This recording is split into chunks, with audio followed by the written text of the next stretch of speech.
I'm sorry. Okay, let me serious. Yes. Serious. This is not a serious video. Yeah. Okay. Hello everyone, welcome to the club. Thank you for watching today's video. This is episode 2 of Trekking Through Life, which is my Star Trek discussion series. It has been, I don't know how long since the last episode, but it has been a while. So today I have my new friend here to talk about today's video subject. I'll let him introduce himself.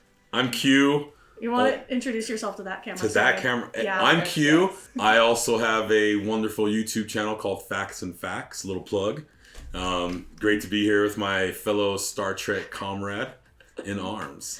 Comrade in arms. Well, today we're talking about the Ferengi.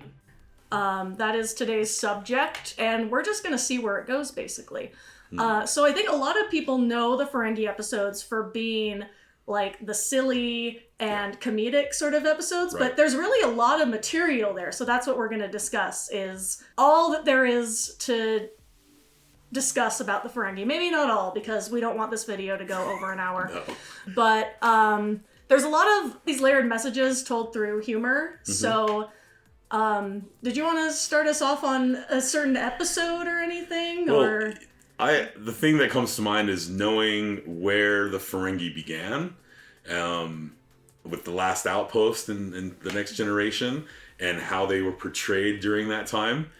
Very, sneaky and, suspicious things that we got hints of in DS9, but they weren't very well fleshed out. And even through subsequent episodes before, leading up to DS9, the Ferengi were kind of, they were the comedic relief, and they were just jokes. And then DS9 seemed to just, they blossomed and became this wonderful, wonderful, deep, rich culture. Well, in TNG, they were also kind of like, little creatures that they just, I think they literally kind of like, in some of the episodes, kind of moved like that. I haven't watched the Ferengi episodes of TNG in a long time because they kind of weird me out in a way.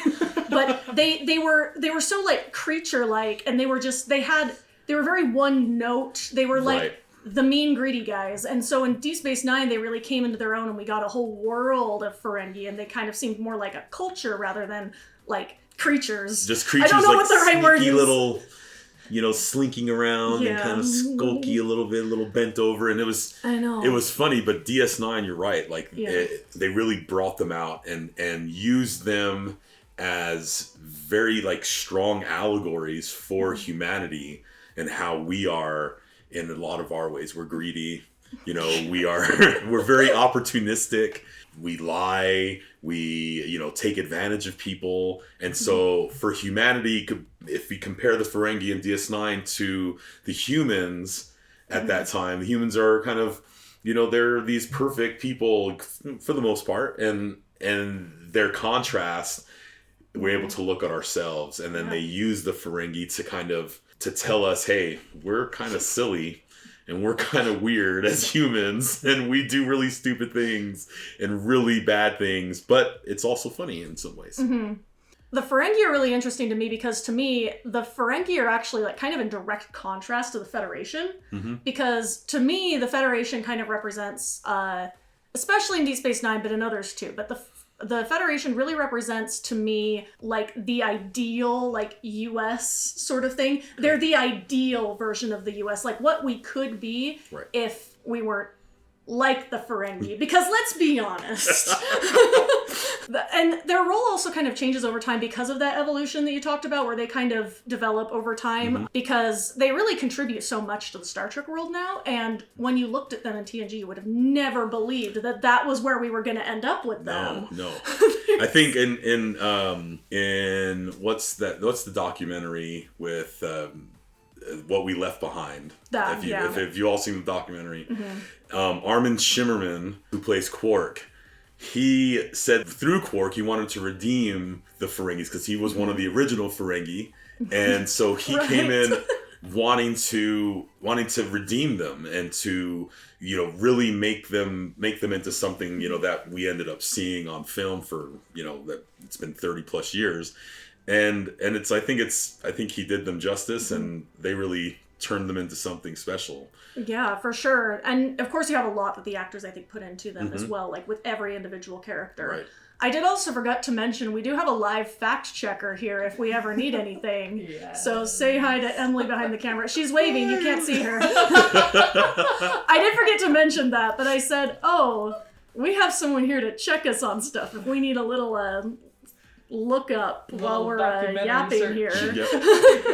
I was gonna say, I was like, oh, do we need it already? You said, what's that documentary? But yeah, I know that. It came to mind. You mentioned something, Jazz, about their layered messages, and as I did my little rewatch of Ferengi episodes, the thing that I noticed, and not only the allegories to and kind of the how they're portraying humanity now, but they were able to tell stories that were very, very important and very pertinent and very, that 30 years ago, they're still important today. You have gender equality, gender roles, you have labor rights, PTSD through Nog. And so they were able to take these silly characters and these funny situations and turn them into something that was deep. I remember crying over Nog's episode when he's going through his PTSD and he's over in at the lounge and living in the holo suite, and he's hanging out with Vic, and it touched me. And then that's the Ferengi, that's a Ferengi character growing and arcing all the way to that, from when you meet him, when you meet Nog, all the way through, and they were able to tell these stories that I think touched so many of us. Yeah, it's interesting you bring up Nog too, because I was thinking of like talking about him later, because I think that it's something interesting to bring up with just back to the evolution. But because I recently rewatched that first the Nagus episode, the first Nagus episode, where we were introduced to the Deep Space Nine version of Ferengi, and this is kind of their first appearance since Next Generation. Right. We had recently done a rewatch up to season 7, and so I was remembering season 7, and that was fresh. Then I went back and I'm gonna watch this from season 1. There's so much that happened over 7 seasons with this one group. Right. And it's kind of like Garrick's character, because they feel like they're there more than they actually are, because I think there was something that said Garrick was only in, I don't know how many episodes, but not as many as you would think for how iconic he is. And I think the Ferengi are the same way. And I just think that speaks to how good the writing is, because they're memorable and you remember them as a core part of the show, even though they're not the main characters. The show is about Cisco and crew, but then there's this other, and I just love Deep Space Nine because there's so many things. There's just to kind of add on, maybe we're going a little tangent, off Ferengi, but that's something that has always stuck out with me and maybe made DS9 kind of surpass TNG, even though TNG is very, very, beloved in my heart. But the fact that you're able to take that core group, Cisco, Jake, O'Brien, Dax, Odo, Bashir, and Kira, and you're able to keep that core group, but then all orbiting, and a pun intended, orbiting around them. They have all these recurring characters that come in, but Quark is actually part of the main group too, right? So you have a Ferengi almost in every episode, but like you said, they tying in these characters that they come and go, and then you see them throughout the 7 seasons, and each character has a story and has an arc and has something that they've contributed to the universe, to the show, to all of us, and helped us to kind of understand and see how things are going and how things are progressing. And my mind is boggled, and I love it. I love the stories. Deep Space Nine does that really, really well. I think it's actually one of my favorite things about Deep Space Nine, but my thought is just that, of course you have to have Quark in every episode, because Odo needs that. Yes, his foil.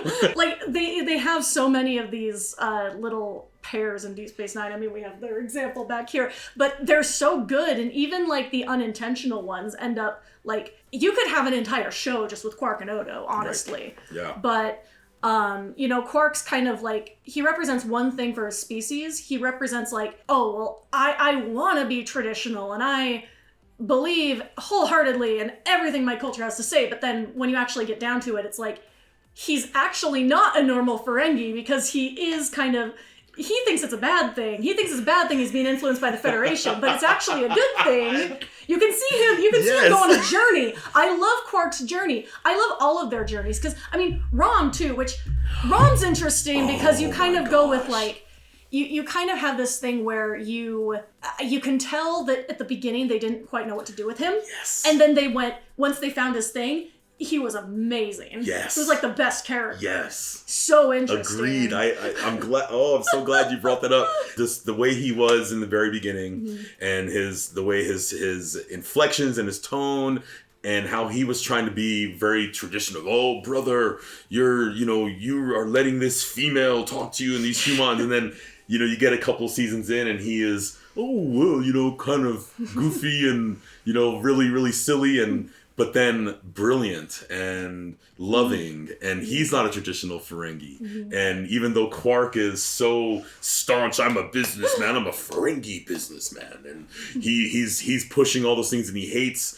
the anything the Federation does. But he always, when the Dominion took over the station, and he's at the bar, and he's like, I can't believe I'm saying this, but I miss the Federation. And he wants them there, and then he's incorporating himself into all these different situations that after Dax dies and they're going to go and take care of go with Worf to kind of get her into Stovacor. He's like, I'm there. I'm a weak, scared Ferengi, but I want to be, I'm going to be a part of this. And then he's there. It's really amazing. I think it's kind of interesting. It's very clear, like from a production standpoint, the Rom sort of beginning was kind of because I don't think they realized how to utilize him. But looking back at it now, I feel like what you can kind of interpret that as is like he's kind of being a little bit performative, which is interesting because Quark to me is also very performative, but they go about it in different ways because Rom is almost like he speaks in a harsher way than Quark does in those early episodes. Mm-hmm. He's very like the TNG Ferengi, but we know that that's not Rom. And I think that it's just interesting in the way that they developed him is they accidentally kind of made like some amazing character development at the beginning even before they really, really developed him. Because you have that performative thing at the beginning. Quark's just is a little slower and takes longer, but of course we see him more. And so we see him more of the in-betweens for Quark. Mm-hmm. Rom really it's just like he blossoms one day. And he's just like the most like chill guy.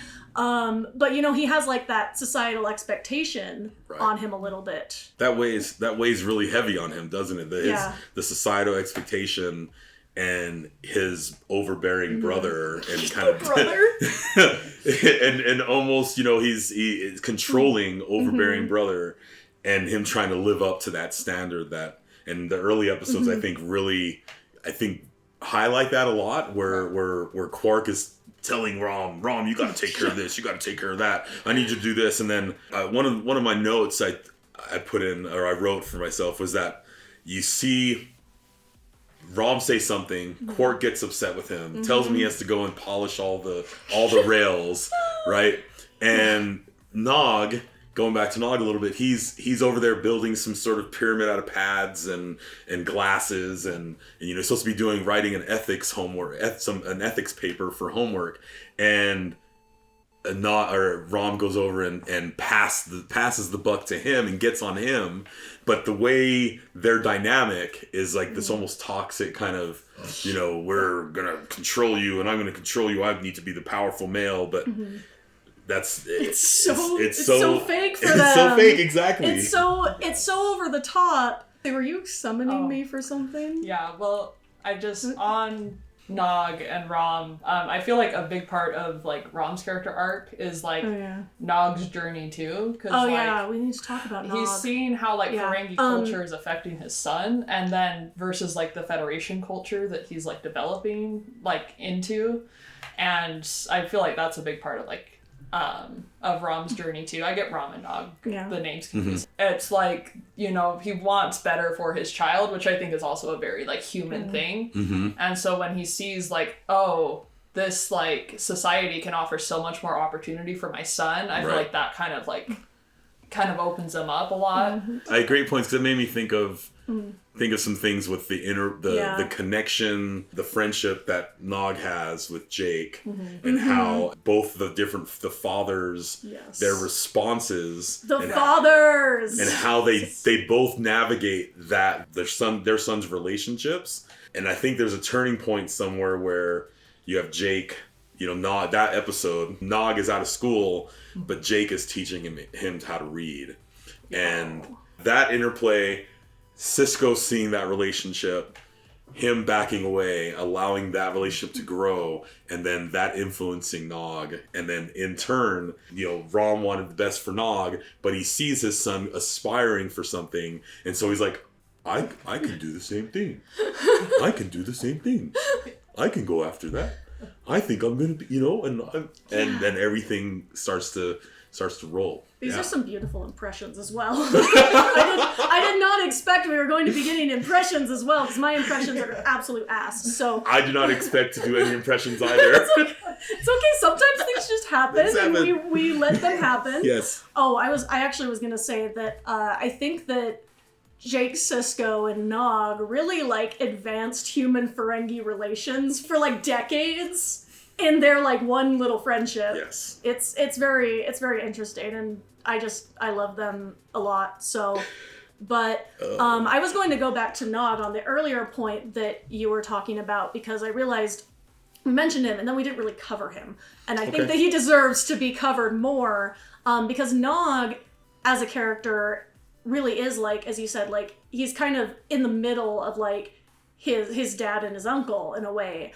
But he is so driven and passionate, which I think are, like, you know, when you're really breaking down, like, things the Ferengi are good at and how they could kind of rework those cultural aspects that are driving their greed, there's a lot of ways that they could, you know, rework those into more positive outlets. And I think Nog is a really good example of that. Because even though Nog was not like good at business per se, which is what he's supposed to be good at as a Ferengi, he very much completely shatters every Ferengi stereotype. But you also see in some of his traits that he, you know, has some of the same like traits that the rest of his species has, but he's using them in a different way that is positive and is driving his species in a better direction. Yes. And he's just like an amazing example. And I will say my only like thing that I will bring up, like one of my only complaints about Starfleet Academy is when they had that wall up, they didn't make Nog a captain on that wall. That's the only thing, is I was like, I feel like in my heart, I'm going with Star Trek Online's lore. Nog is a captain in my heart. Nog. I wish that they just would have recognized that in Starfleet Academy. That's like my only thing, my only complaint, because the show is so good and it's a background nitpick. It doesn't matter. It does not matter. But like, it's the one thing where it's like, Nog is so important to me. I'm like, where is his captain? Nog definitely, and I wrote down some rules of acquisition as I was going through, and the one that pops out is the 60-second rule of acquisition. The riskier the road, the greater the profit. And profit doesn't have to mean we're making money. Exactly. Like, he went the riskier road, doing the things that were totally against traditional Ferengi norms, and what did he profit from it? He became a wonderful a cadet. He became an officer. He got respect from Klingons. You know, he went through and battled. He developed the strength, this inner strength. There's so much that he accomplished because he risked going after the things he wanted. Exactly. That's an amazing example, actually. Better than the one I was thinking of in the back of my mind. I'm just like nodding dramatically so much my headband's starting to fall off. But yeah, exactly. Nog is just... He's so good. We could have done like a whole Nog episode because he's so much, but it's like, I want to talk about all of him, but I feel like maybe like in summary, I do also kind of want to bring up the episode It's Only a Paper Moon. I couldn't remember the title for a minute, but the one where he's like really dealing with the effects of his PTSD. Because of course, like, I understood that episode very deeply, even though my PTSD does not stem from war. Right. But there's a lot about that episode that kind of goes into, especially for people who I think don't understand how PTSD works. There's just a lot in there that I think is really beneficial for people. And it's one of those things, because it is like a fun episode.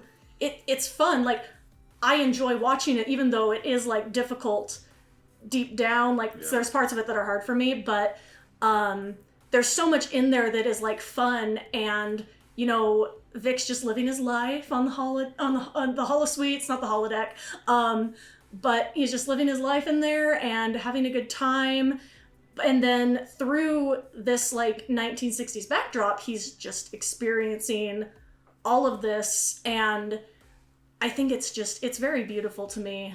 But I think that episode too is really defining, because he comes out of it even like, he's already one of the most driven officers like ever, because imagine like what he has to go through as opposed to like what the average officer is going through. He's doing like 100 times more than anybody else.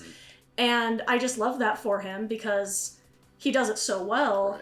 And then after all of that happens, he comes out of it. And I feel like those are the traits that to me would eventually make Nog a very good captain, because he gets it. He's been through these things. Yeah. He's come out stronger. Right. And he is so incredible. And it's so sad that his actor is no longer with us, because what an incredible performance. Like, one of the best ones of all of Star Trek, in my opinion. Feel free to fight me in the comments. I will never change my mind. I don't think anyone's going to fight me. I'm just being silly. Rip Aaron Eisenberg, for sure. I remember watching early episodes of Nog, and I wanted to shake him, and I was really annoyed by him, and he bothered me. Almost as viscerally as Kai Wynn, but he just so frustrating. You go to that episode and the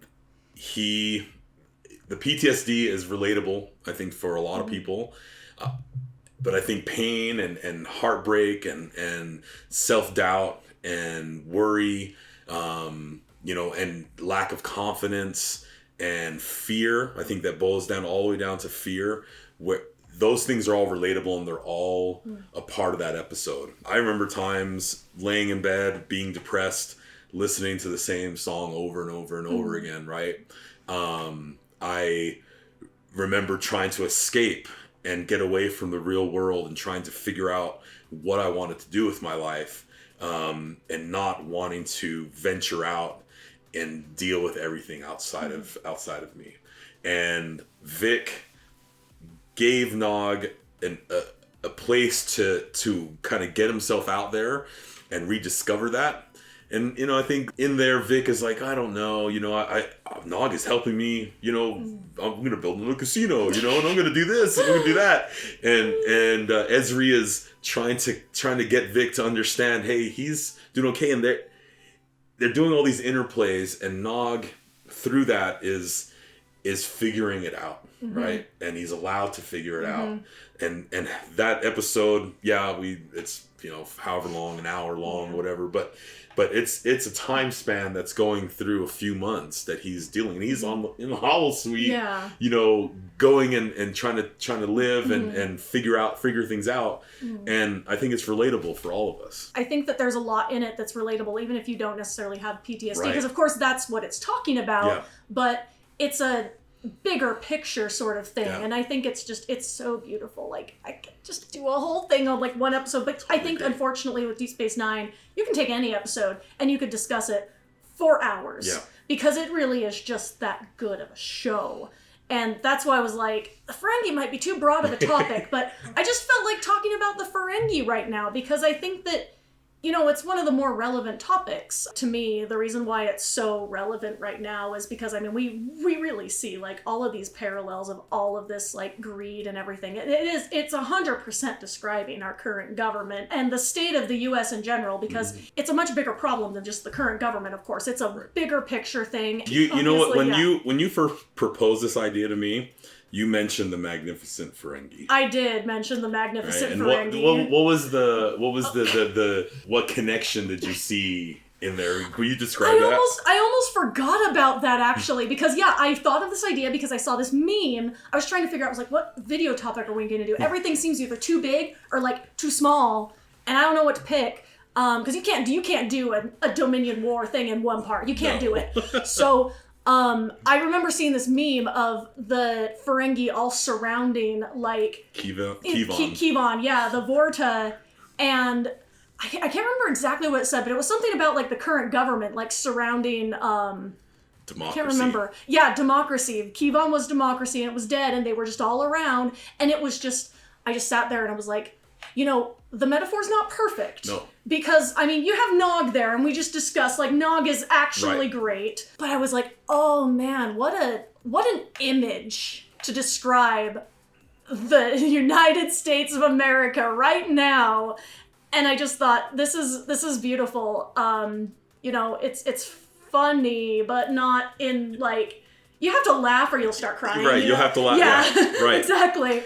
But when you look at the Ferengi in context of like these other factions in the Star Trek universe as well, you really see how they a lot of these things align to the real world, especially in Deep Space Nine. And it's been over 30 years. We're still having the same conversations. Right. And I think we need to keep having those conversations because otherwise we're going to end up exactly like the Ferengi, and it will no longer be like a joke or a satire anymore. That'll just be everybody. And I like to believe that humanity can be better than that. That's why I like Star Trek. It's why sometimes I struggle with more dystopian science fiction rather than Star Trek. For the record, I don't think that Star Trek is dystopian. Some people have made that argument, but I don't think it is.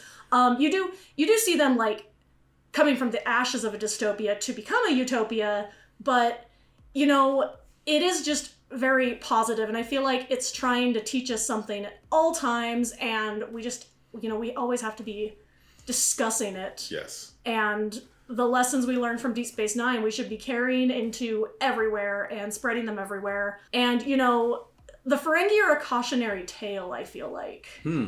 Okay. I feel like, in a way, they're a cautionary tale because, they are kind of like a little joke on the greed and the corruption and everything else. But I think it's also a little bit of a cautionary tale that let's not be this. Let's not drive ourselves backwards into that. I definitely see that. I see the connections that they have, especially with that meme you sent, and, and the idea, you have this incompetence that's around trying to revive and destroy and kind of manipulate, democracy and turn it into a Frankenstein for them to control and, make into whatever, whatever they want to do. And it's funny, but at the same time, I'm a big wrestling fan, and I think of the Ferengi as kind of that character, like humanity turned up on that dial, that greed dial turned up really high, and all the while DS9 is like trying to bring it. They're bringing it back down to balance it a little bit more and balance it. Yeah. And so that we can see how ridiculous we are, how ridiculously this greed and the incompetence and these rich people and the pursuit of material things is so outrageously crazy. And like you, I'm an idealist. I'm an optimist. I see Star Trek as that where I want to be or where I want to aspire to, and for us to get to as a species. And all I can do is take those messages and internalize what I'm learning, especially with these Ferengi episodes. I've been consuming them and just thinking, okay, well, I want to still be a good dad. I want to take care of my son. I want to go and I want to be successful, but success can mean so many different things. As we see Quark, Rom, and Nog, they epitomize what success and what happiness can become if you go after it. For sure. I mean, Deep Space Nine is great for fatherhood too, because unfortunately there's a little bit of a pattern with other Star Trek where there's not so great dads, but then Deep Space Nine really changed that. And I think Quark and Rom well, Quark's not really a dad, but he's, you know... He's dad adjacent. He's dad adjacent because he is kind of like, I mean, Rom's a single dad, so he's kind of, you know, kind of taking some things from Quark a little bit to kind of assist him in his parenting journey. So, yeah, it's just interesting you bring that up because I just thought, yeah, they're actually a part of, like, the good fathers of Star Trek. Yeah. And my other thing I was going to say, like, kind of as a last thought on the Magnificent Ferengi, since that's what we were talking about, is that in the Magnificent Ferengi, you kind of have, all the Ferengi have kind of a different, they're very different. Right. And they have different strengths. And I think something we can take from that episode so that, you know, we don't become the same as our government surrounding the dead democracy is that, you know, if we do play to our strengths and, you know, we listen and communicate with each other, because they were not very good at listening or communicating with each other in that episode. And then when they did find a solution to the problem. Right. They went on this, like, this adventure of sorts together, and at the end, you know, it wasn't the best thing ever, but they did have a resolution and they were able to find something together. So I think that's what we can take from that as well, is we should be working together and collaborating and creating community and stuff. And I think that's how humanity doesn't become the Ferengi. Agreed. Agreed. That's my philosophical statement of the day, I guess. Love it. Love it. But I think that's a good place to kind of end our discussion for today. We might be back with another one at some point if the people want it. So let us know some topic suggestions, or if there's anything we should expand on. I always feel super awkward doing the little point down thing. Thank you everyone for watching. Be sure to like and subscribe, all the things that I'm supposed to tell you to do as a YouTuber. And once again, let us know what you'd like to see. Let us know your thoughts. What do you think about the Ferengi? Yeah, well, I will just show us some love. Yes, show us some love. The love. We can make the heart. Oh, yay. Yeah. Or the finger hearts. You know, the finger hearts. Okay. I'm teaching him so many new things. But yeah, that's all for now. Hope to see some of you next time. Bye for meow.